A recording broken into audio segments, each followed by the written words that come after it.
Benjamín Gagiola para Corte de Caja Historia Política. El 12 de marzo de 1911 nace en territorio poblano, pero con orígenes de Oaxaca, el que fue presidente Gustavo Díaz Ordaz. Gustavo Díaz Ordaz ha pasado a la historia como una de las bestias negras de los gobiernos de la posrevolución. Sin embargo, en un análisis ecuánime, equilibrado y balanceado, hablar de Gustavo Díaz Ordaz es mucho que, más allá, hablar del hombre de Tlatelolco, del hombre de la matanza, de la represión, del hombre autoritario, que sin duda Díaz Ordaz lo era. Hablar de Díaz Ordaz es hablar de una formación política que chocó con una de las épocas más libertarias y de protesta como fue esa década de los 60s y los 70s. Y es que la formación personal y política de Díaz Ordaz es la de un ministerio público. A temprana edad, una vez concluida la carrera de Derecho, allá en Puebla, se incorpora en las faenas del Ministerio Público y, como toda mentalidad del Ministerio Público, es una mentalidad de orden, de control, de previsión y de sanción. En esa escuela se va a formar ese hombre que después va a encabezar fundamentalmente los destinos de la Universidad Pública allá en Puebla y, al amparo de su primer gran padrino, el cacique poblano Maximino Ávila Camacho, hermano del presidente entonces Manuel Ávila Camacho, va a constituir una carrera meteórica y pletórica de éxitos y ascensos. Va a ser diputado federal y después senador. Y con la llegada de Ruiz Cortines a la presidencia de México, Díaz Ordaz va a ser el hombre clave en gobernación, por la mala relación que se tenían los secretarios en ese entonces. Fundamentalmente estamos hablando de un Díaz Ordaz que desde la oficialía mayor va a ser el hombre fuerte entre la presidencia y Bucareli.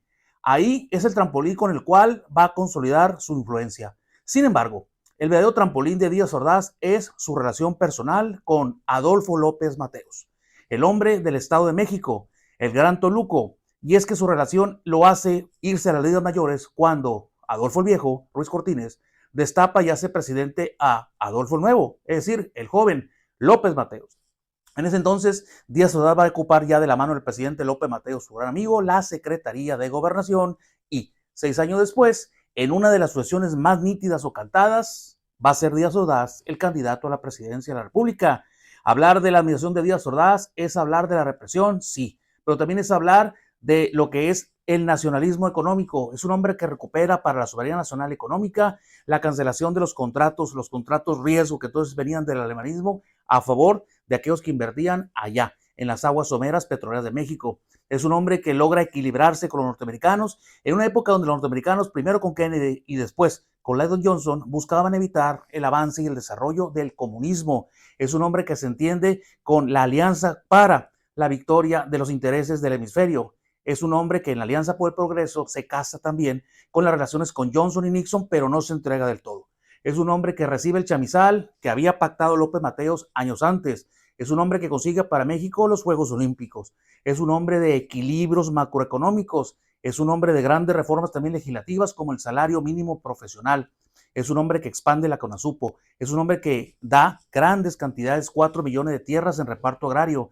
Es un hombre de industrialización y es un hombre de fracasada política tributaria. No logra incrementar el régimen de ingreso fiscal en México. Sin embargo, hablar de Díaz Ordaz se empequeñece y se oscurece cuando al final de su sexenio se le atraviesa la inestabilidad del 2 de octubre.